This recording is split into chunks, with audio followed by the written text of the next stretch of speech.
Ronnie, what do we got? Some kind of fire? We got units headed out there now. I heard that you were sort of hesitant to make Quiet Place 2. You heard right. How did you crack the story? Like, how did you know, like, this is it? It's one of those things where the first one was so organic to me. I, came on to rewrite and direct it because I thought I could tell the most personal story I've ever told, which is the story of parenthood. And the second one, I couldn't imagine it being anywhere near as personal. And then I started to sort of focus on the organic way in, which is the kids, and how this movie is really a continuation of the first one, and the first one's metaphor. So if the first one's about parenthood and that promise you make to your kids that if you stay with us, we can keep you safe from anything, we all know that's a false promise as a parent.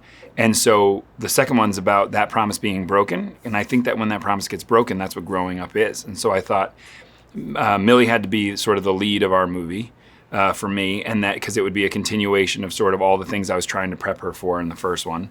And then it just became about that strength of family in survival when you don't have a safety net. And when I started playing with those two things, it really started to come together on how this whole thing laid out. It kind of laid itself out, which was really nice. I don't know why you came all the way up here.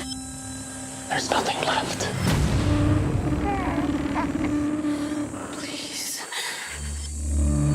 I know that since I've had kids, I have a very hard time watching kids in peril. Yes. Especially, like, the baby. Me too, which It's is weird awful. that I would then put kids in peril.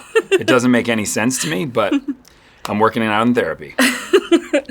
That's good. I was wondering if you had the same issue. I do, yeah. Yeah. It's such a... The it's hardest like a thing I think weird on the switch. first one was putting the kids in the corn. That was rough to see kids go under corn and knowing that they were totally safe and there was only 6 inches of corn that they fell through, but it was hard to watch. And then the hardest thing I've ever done probably in my career is shoot any scenes with that baby.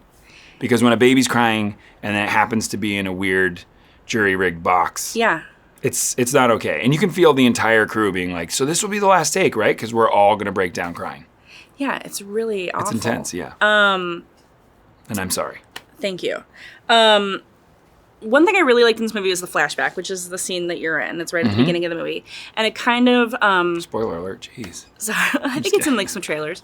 I think it kind of, like, reminds you or, like, tunes your ears to all the little sounds that are, like, around.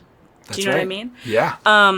Do you have favorite, like, little tiny sounds? Do you know what I mean? Or things since you've made... In the movie? No, like, In in life? real life. Like, things since maybe you've made this movie, or even before that you've realized, like, oh, I love that. Yeah, I mean, I'm sure I do. I mean, I weirdly have always loved water, but since this movie, like running water and sort of that trickling, like anytime you go into a big building and they have a water feature, I'll now gravitate to that water feature in like a weird way where people think I'm probably going to jump into it and stay there for the rest of my life.